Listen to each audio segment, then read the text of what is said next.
Hi everyone, my name is Martin, and today I'm gonna review Andycine A6 Lite 5-inch field monitor.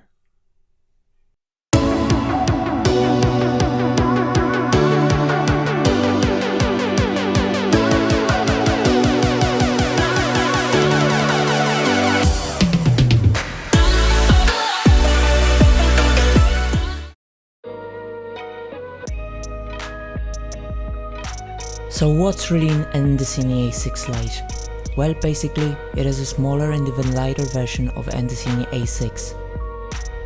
The monitor is bright and just like its bigger brother A6, got 8-bit IPS display with 9020 by 1080 native resolution, and it supports 4K HDMI signal input up to 3840 by 2160p. It has 460 nits brightness, 1400:1 contrast and excellent viewing angles.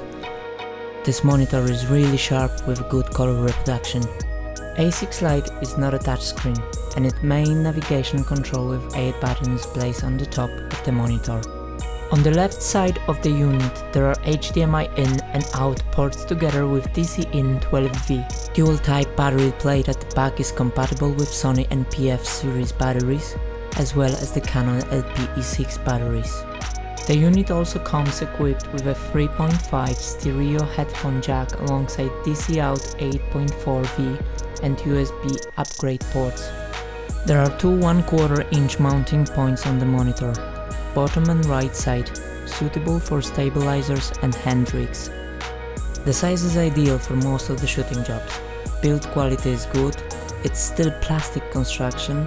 The unit seems a bit flimsy to use, but doesn't feel very cheap, and because of that it's super lightweight. It weighs only 142.5 grams, which is a big advantage, especially when you use with gimbals or handheld. The shoe bracket tilt arm is a good addition to the package. It can be also turned to film yourself. It has shoe mount on the side, so microphone can be easily attached. The sunshade and frame piece together with Velcro, and it's very easy to put it in or remove it. Now time for a very important question. What's the difference between this monitor and other currently available in the market? Well, in my opinion, it's a price tag.